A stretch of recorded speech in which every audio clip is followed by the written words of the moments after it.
PF के नए नियमों पर बेंगलुरु में हुए बवाल के बाद सरकार का यू टर्न। पीएफ निकासी पर लगाई गई पाबंदी का नोटिफिकेशन रद्द किया। पीएफ निकासी पर अब नहीं होगी रोक। The notification which we have given on 10th February 2016, that is, we are cancelling that notification. With this, now the old system will continue.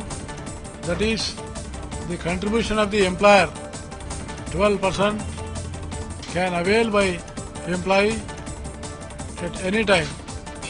इस बजट से पहले तक पीएफ निकालने पर कोई रोक नहीं थी, लेकिन 29 फरवरी को सरकार ने नोटिफिकेशन जारी कर कहा था कि 58 साल से पहले पीएफ से रकम निकालने पर रोक रहेगी। इसी नियम को 1 मई से लागू किया जाना था।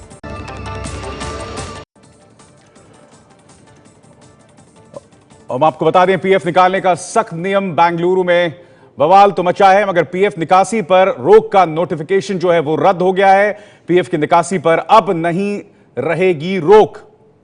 बेंगलुरु में हिंसक प्रदर्शन के बाद सरकार का यह फैसला सामने उभर कर आया है। हम सीधे रुख करना चाहेंगे रक्षित सिंह का। रक्षित, बताइए क्या मामला है? ये भी साहब देखिए, फरवरी में जो सरकार ने ईपीएफ की निकासी पर जो रोक लगाई थी, इसमें कहा गया था कि जो एम्प्लॉयर का शेयर है 3.75% वो आप नहीं निकाल सकते हैं।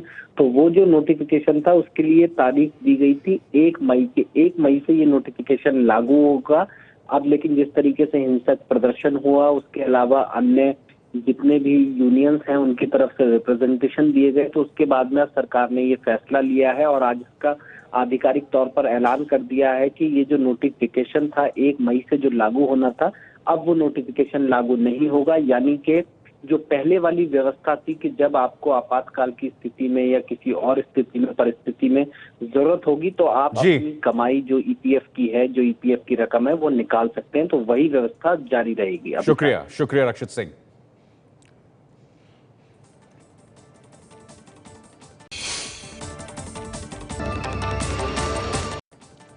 पीएफ निकालने के सख्त नियम पर बेंगलुरु में बवाल। गारमेंट फैक्ट्री कर्मचारियों के हिंसक प्रदर्शन, कई गाड़ियों में आग लगाई गई। हंगामे और आगजनी की तस्वीरें ईस्ट बेंगलुरु के हेब्बागोड़ी इलाके की हैं। पीएफ निकासी के नियम में ढील की मांग कर रहे गारमेंट फैक्ट्री के कर्मचारी अचानक हिंसक हो उठे।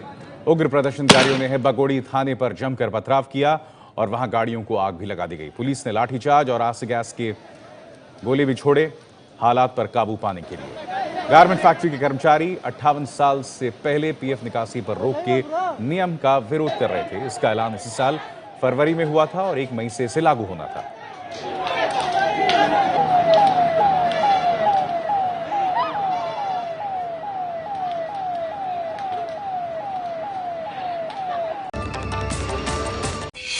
एबीपी न्यूज की पड़ताल से खुलासा, पीएम के महत्वाकांक्षी प्रोजेक्ट दीनदयाल उपाध्याय ग्राम ज्योति योजना के तहत जिन गांव में बिजली पहुंचाने का दावा किया जा रहा है, उनमें कई में सिर्फ कागजों पर ही पहुंची है बिजली। बिजली पहुंचाने के काम में लगी कंपनी रूरल इलेक्ट्रिफिकेशन कॉर्पोरेशन यानी आरईसी की वेबसाइट के मुताबिक 7,352 गांवों तक बिजली पहुंच चुकी है। आरईसी की इस लिस्ट में यूपी के बिजनौर, एमपी के भिंड, मुरैना और राजस्थान के धौलपुर जिले के गांवों के नाम भी हैं। सरकारी वेबसाइट गर्व में दर्ज लिस्ट में यूपी के बिजनौर, एमपी के भिंड, मुरैना और राजस्थान के धौलपुर जिले के कई गांवों के नाम भी हैं। एबीपी न्यूज ने दावों की पड़ताल शुरू की तो पाया कि बिजनौर के हल्दू खाता और फजलपुर हैबत गांव, धौलपुर के बरपुरा गांव और भिंड के कैथौदा गांव में बिजली के कुछ खंभे और तार भर पहुंचे हैं। यहां पर दस्तावेजों में बिजली पहुंचाने का दावा किया गया है, लेकिन गांव में पहुंचने पर पता चला कि बिजली नहीं पहुंची है, सिर्फ बिजली लाइन और खंभे हैं। आरईसी का कहना है कि गांव में विद्युतीकरण का दावा राज्य की रिपोर्ट के आधार पर है। गड़बड़ी को राज्यों के साथ मिलकर सही किया जाएगा। दीनदयाल उपाध्याय ग्राम ज्योति योजना के तहत 2017 तक देश के 18,000 गांव तक बिजली पहुंचाने का लक्ष्य है। एबीपी न्यूज की मुहिम के बाद जागी यूपी सरकार। प्रमुख सचिव आवास ने कहा, बिल्डर और ग्राहकों से बात कर समस्या का हल निकालने की कोशिश करेंगे। प्रोजेक्ट डिले हुए हैं और स्थितियां खराब हैं, ये वास्तव में स्थिति है। बहुत से लोगों ने बैंक से लोन भी लिए हुए हैं और ये बिल्डर्स देने की स्थिति में नहीं है, पैसा तक उनका वापस नहीं लौटा रहे हैं। ये सारी स्थितियां गवर्नमेंट के नॉलेज में हैं। जो प्रोजेक्ट कास्ट का प्रोजेक्शन उन्होंने उस समय रखा था, वो कास्ट तो बढ़ चुकी हैं, तो उनकी एक समस्या है। यही नहीं, नोएडा अथॉरिटी के चेयरमैन और सीईओ रमा रमन ने कहा है कि कि हम समस्या को समझने के लिए बिल्डर और ग्राहकों से बात करने की सोच रहे हैं। बिल्डरों ने नोएडा अथॉरिटी को बकाये पैसे नहीं दिए हैं, ये भी एक बड़ा मुद्दा है। हम रास्ता निकालेंगे कि बिल्डर किस्तों में पैसा दे सके। एबीपी पिछले एक हफ्ते से नोएडा और ग्रेटर नोएडा में बिल्डरों की वादा खिलाफी के खिलाफ मेरा घर मेरा हक मुहिम चला रहा है, जिसके बाद केंद्र सरकार ने भी वक्त पर घर न देने वाले बिल्डरों को सख्त कार्रवाई की चेतावनी दी है। नोएडा में तमाम उपभोक्ता अपने बिल्डरों से परेशान हैं। उनको टाइम बीतने के बाद भी पोजीशन नहीं मिल रहा है। हमारे साथ नोएडा के सांसद और केंद्रीय मंत्री महेश शर्मा है, उनसे बात करते हैं। बहुत सारे बिल्डर्स के कारण जो मध्यम वर्गीय उपभोक्ता है वो बहुत अधिक परेशान है, और इस बिल आने से पहले क्योंकि बिल जो पुराने उपभोक्ता उन पर लागू नहीं होगा, मैं समझता हूं कि इस विषय को बहुत तुरंत प्रभाव से, वर्तमान स्थिति है कि इस वक्त स्थिति प्रदेश सरकार को निभानी है, और प्रदेश सरकार को अपनी जिम्मेदारी को निभाना होगा। कहीं ना कहीं प्रदेश सरकार की भी इसमें चूक है, जो बिल्डर्स अपनी मनमानी कर रहे हैं। देश की लगभग 25% आबादी सूखे से पीड़ित है। केंद्र सरकार ने ये बात सुप्रीम कोर्ट को बताई है। गुजरात से जुड़े आंकड़े जमा न कराने के लिए सुप्रीम कोर्ट ने केंद्र को लगाई फटकार। केंद्र सरकार ने सुप्रीम कोर्ट को बताया है कि भारत के 10 राज्यों के 254 जिले सूखा प्रभावित हैं। कुल 33 करोड़ आबादी पर सूखे का असर पड़ा है। सरकार की तरफ से दाखिल जवाब में गुजरात के आंकड़े नहीं थे, जिस पर सुप्रीम कोर्ट ने नाराजगी जताई। केंद्र सरकार ने अदालत से कहा है कि वो जल्द ही गुजरात से जुड़े आंकड़े भी अदालत में जमा करा देगी। सूखे पर सुप्रीम कोर्ट में लंबे अरसे से चल रही सुनवाई आज भी पूरी नहीं हो सकी। अगली सुनवाई 26 अप्रैल को होगी। कर्नाटक के सूखाग्रस्त बागलकोट इलाके में मुख्यमंत्री सिद्धारमैया के दौरे को लेकर दिखी असंवेदनशीलता। सड़क पर से धूल न उड़े, इसलिए टैंकर से बहाया गया पानी। सड़कों पर पानी के छिड़काव का ये नजारा बागलकोट जिले के बाड़ागांडी गांव का है। सूखे के कारण यहाँ के लोगों को रोजाना एक मटका पानी भी मुश्किल से मिलता है। ऐसे में सीएम के दौरे के लिए सड़क पर यूं पानी की बर्बादी पर लोगों का भड़कना जायज था। इस बारे में जब सीएम सिद्धारमैया से सवाल किया गया तो उन्होंने ये कहकर पल्ला झाड़ लिया कि मैं कलेक्टर से इसकी जाँच करवाऊंगा। देश के 10 राज्यों में 254 जिले सूखे की चपेट में हैं।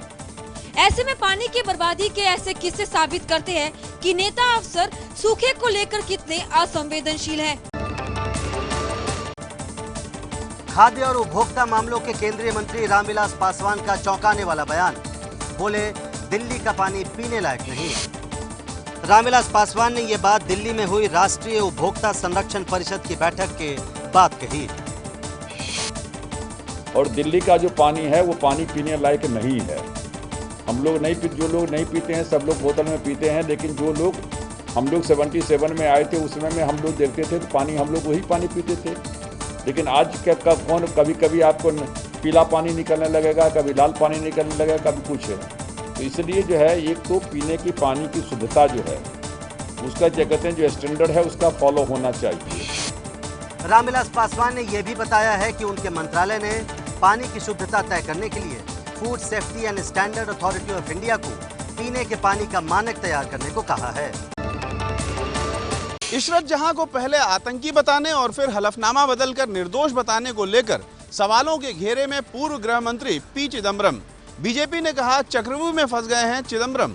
दरअसल 29 जुलाई 2009 को इशरत जहां को लश्कर का आतंकी बताने के महीने भर बाद ही तब की यूपीए सरकार ने कोर्ट में दूसरा हलफनामा दायर कर इशरत को बेगुनाह बताया था। इसी मामले में अब अंग्रेजी चैनल टाइम्स नाउ ने आरटीआई के जरिए वो पहला हलफनामा और कुछ दस्तावेज हासिल किए हैं जिनमें इशरत को लश्कर की आतंकी बताया गया था। इस पर खुद पी चिदम्बरम के दस्तखत हैं। बीजेपी ने इसी को लेकर चिदम्बरम पर नरेंद्र मोदी और अमित शाह के खिलाफ साजिश रचने का आरोप लगाया है। अहमदाबाद के बाहरी इलाके में 15 जून 2004 को इशरत जहां और उसके 3 साथी पुलिस मुठभेड़ में मारे गए थे। गुजरात पुलिस के मुताबिक ये सब उस समय तत्कालीन सीएम मोदी को मारने की योजना बना रहे थे। जम्मू कश्मीर के हंडवाड़ा में छेड़खानी विवाद के बाद आज सेना के 4 बंकर हटा दिए गए। 12 अप्रैल को प्रदर्शनकारियों ने फूंक दिए थे ये बंकर। ये तस्वीरें हंदवाड़ा के मुख्य चौक से सेना के बंकरों को हटाने की कार्रवाई की है। इलाके के लोग लंबे समय से इन 4 बंकरों को हटाने की मांग कर रहे थे, लेकिन सेना तैयार नहीं थी। 12 अप्रैल को नाबालिग लड़की से छेड़खानी मामले में प्रदर्शनकारियों ने इन बंकरों को निशाना बनाया था। अब बंकरों के हटने से इलाके के लोग खुश हैं।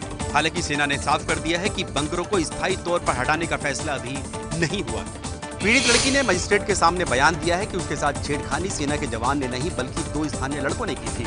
पुलिस ने हिलाल नाम के एक आरोपी को गिरफ्तार कर लिया है। जम्मू कश्मीर में प्रशासन ने व्हाट्सएप ग्रुप का रजिस्ट्रेशन कराना जरूरी किया। हंदवाड़ा में अफवाह से फैली हिंसा के बाद प्रशासन की सख्ती। कश्मीर घाटी में न सिर्फ व्हाट्सएप ग्रुप का रजिस्ट्रेशन जरूरी हो गया है, बल्कि अगर किसी व्हाट्सएप ग्रुप के जरिए कोई अफवाह फैलती है तो उस ग्रुप को चलाने वाले इसके लिए जिम्मेदार माने जाएंगे। पिछले हफ्ते हंदवाड़ा में सेना के जवान पर एक लड़की के साथ कथित छेड़छाड़ की अफवाह फैलाने के बाद कुपवाड़ा समेत कश्मीर घाटी के कई इलाकों में हिंसक प्रदर्शन हुए। प्रशासन इसके पीछे व्हाट्सएप ग्रुप की बड़ी भूमिका मानता है। हंदवाड़ा की घटना को लेकर सरकार ने कश्मीर घाटी में मोबाइल इंटरनेट पर भी रोक लगा दी थी, जिसे अब हटा लिया गया है। हंदवाड़ा की घटना को लेकर कश्मीर घाटी में अभी भी तनाव है। आज कुपवाड़ा में कर्फ्यू में कुछ घंटों की ढील दी गई थी, लेकिन हंगामा होने पर फिर कर्फ्यू लगा दिया गया। आगे बढ़ते हैं, बात करते हैं कोहिनूर हीरे की, जिस पर सरकार ने फिर यू टर्न ले लिया है। कोहिनूर हीरा भारत वापस लाने के मामले में लगातार किरकिरी झेल रही मोदी सरकार ने एक बयान जारी करते हुए कहा है कि कोहिनूर को भारत वापस लाने की कोशिश करेंगे। बयान में कहा गया है कि कल कोर्ट में सिर्फ कोहिनूर हीरे का इतिहास बताया गया था। इससे पहले कल सुप्रीम कोर्ट में सरकार की तरफ से कहा गया था कि कोहिनूर ना चोरी किया गया था और ना ही जबरदस्ती ले जाया गया था। उसे महाराज रणजीत सिंह के उत्तराधिकारी दिलीप सिंह ने 1849 सिख युद्ध में हरजानी के तौर पर ईस्ट इंडिया कंपनी को दे दिया था।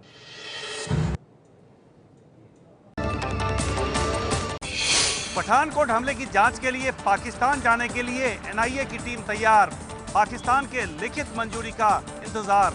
एनआईए ने प्रतिक्रिया पाकिस्तान के पीएम के सलाहकार सरताज अजीज के बयान पर दी है। सरताज अजीज ने कहा था कि पठानकोट हमले की जांच के लिए एनआईए की जांच टीम के दौरे पर विचार कर सकता है पाकिस्तान। सरताज अजीज के बयान को सकारात्मक मानते हुए एनआईए ने विदेश मंत्रालय से अपील की है कि इस मामले में भारत ने जो लेटर रोगेटरी भेजा है उसके कानूनी पहलुओं और सबूतों की जांच के लिए पाकिस्तान से लिखित मंजूरी ली जाए। एनआईए ने लेटर रोगेटरी में पाकिस्तान को पठानकोट हमले की साजिश पाकिस्तान में रचे जाने के कई सबूत दिए हैं और मांग की है कि पाकिस्तान में मौजूद पठानकोट हमले के मास्टरमाइंड और जैश ए मोहम्मद के सरगना मसूद अजहर, उसके भाई रऊफ, कासिफ जान और राशिद लतीफ से एनआईए को पूछताछ की इजाजत दी जाए। पठानकोट हमले की जांच के लिए इसी महीने पाकिस्तान की टीम भारत आई थी। उसके बाद पाकिस्तान के उच्चायुक्त अब्दुल बासित ने कहा था कि जरूरी नहीं कि पाकिस्तान भी जांच के लिए एनआईए की टीम को पाकिस्तान जाने की मंजूरी दे। पाकिस्तान से भारत लाया गया कृपाल सिंह का शव। 11 अप्रैल को लाहौर की कोट लखपत जेल में हुई थी संदिग्ध मौत। परिवार ने की जांच की मांग। पाकिस्तान की जेल में दम तोड़ चुके भारतीय कैदी कृपाल सिंह के पार्थिव शरीर को पंजाब के बागा अटारी बॉर्डर के रास्ते भारत लाया गया। इस मौके पर पूरा परिवार सीमा पर मौजूद था। शव को देखने के बाद परिवार ने दावा किया कि कृपाल के शरीर पर चोट के कई निशान हैं। परिवार ने हत्या की आशंका जताते हुए दोबारा पोस्टमार्टम की मांग भी की। गुरदासपुर के गांव मुस्तफाबाद सैदा का रहने वाला कृपाल 1991 में भटककर सीमा पार चला गया था। कृपाल सिंह को 1991 में फैसलाबाद के रेलवे स्टेशन पर हुए बम धमाके का आरोपी बनाया गया था। इसके 11 साल बाद 2002 में पाकिस्तान की कोर्ट ने कृपाल को 5 बार मौत और 60 साल कैद की सजा सुनाई थी। दिल्ली से लगे गुड़गांव में एक पिता ने अपने 2 मासूम बेटों को मारकर खुदकुशी कर ली। सुसाइड नोट में पत्नी और ससुराल वालों को ठहराया जिम्मेदार। घटना गुड़गांव के सेक्टर 18 के मैनेजमेंट डेवलपमेंट इंस्टीट्यूट के क्वार्टर की है। पड़ोसियों की सूचना पर मौके पर पहुंची पुलिस ने कमरा खोला तो एमडीआई के असिस्टेंट लाइब्रेरियन भरत का शव पंखे से लटका हुआ था और उसके दोनों बेटों का शव बेड पर था। बच्चों को तकिए से दबाकर मारा गया था। मौके से बरामद सुसाइड नोट और मृतक की मां के बयान के आधार पर उसकी पत्नी, सास, ससुर और साली के खिलाफ केस दर्ज किया गया है। दोस्तों को यकीन नहीं है कि भरत घरेलू कलह की वजह से ऐसा कदम उठा सकता है। 2 दिन पहले ही एमडीआई में पार्टी थी जिसमें भरत ने जमकर मस्ती की थी। दिल्ली पुलिस ने मोबाइल फोन चोरी करने वाले अंतर्राष्ट्रीय गिरोह का पर्दाफाश किया। 448 फोन बरामद। ये किसी दुकान की तस्वीरें नहीं है, बल्कि इन आईफोन्स को दिल्ली पुलिस ने चोरों के एक गैंग से बरामद किया है। गैंग के पास से पुलिस को कुल 448 मोबाइल फोन मिले हैं, जिनमें 300 से ज्यादा आईफोन्स हैं। इनकी कीमत 2.5 करोड़ रुपए से ज्यादा बताई जा रही है। गिरोह के अब तक 8 लोग पकड़े गए हैं और बाकियों की तलाश जारी है। दिल्ली पुलिस ने दावा किया है कि ये गिरोह सिर्फ भारत में नहीं बल्कि नेपाल में भी चोरी के फोन बेचता था। पाकिस्तान में डकैतों के छोटू गैंग ने सेना और पुलिस के छुड़ाए छक्के। पाकिस्तानी पुलिस के 2000 जवान मिलकर भी 24 बंधकों को छुड़ाने में रहे नाकाम। ये तस्वीरें पाकिस्तान के पंजाब प्रांत की हैं, जहां राजनपुर इलाके में छोटू गैंग के डकैतों के खिलाफ पुलिस और पाकिस्तानी सेना ने मोर्चा खोल रखा है। छोटू गैंग ने सिंधु नदी के बीच में एक द्वीप पर कई पुलिस वालों समेत 24 लोगों को बंधक बना रखा है।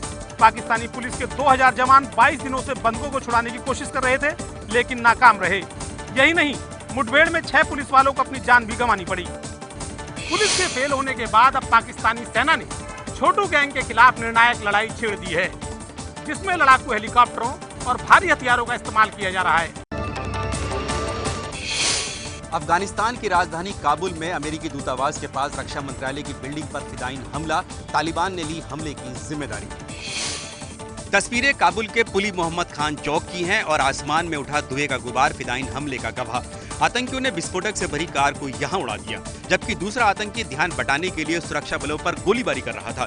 जवाबी कार्रवाई में उसे ढेर कर दिया गया। धमाके में मरने वालों की संख्या 28 तक पहुंच गई है, जबकि 329 लोग घायल बताए जा रहे हैं। धमाके के कारण 1 किलोमीटर दूर तक इमारतों के शीशे टूट गए। हफ्ते भर पहले ही तालिबान ने कहा था कि वो अफगानिस्तान में हमले शुरू करेगा और नाटो सेनाओं को अपना निशाना बनाएगा। पीएम नरेंद्र मोदी समेत दुनिया भर ने हमले की निंदा की है। रामगोपाल वर्मा की फिल्म वीरप्पन का ट्रेलर रिलीज। दक्षिण भारत के कुख्यात चंदन तस्कर वीरप्पन की जिंदगी पर बनी है फिल्म। निर्देशक रामगोपाल वर्मा एक बार फिर धमाका करने को तैयार। इस बार रामगोपाल देश के सबसे बड़े डाकू वीरप्पन की कहानी बड़े पर्दे पर लेकर आ रहे हैं। 27 मई को रिलीज होगी फिल्म। कर्नाटक, तमिलनाडु समेत दक्षिण भारत के कई बड़े राज्यों में 20 साल तक वीरप्पन का आतंक रहा था। वीरप्पन पर 97 पुलिस वालों समेत 184 लोगों की हत्या का आरोप था। वीरप्पन ने सैकड़ों हाथियों की भी जान दी थी।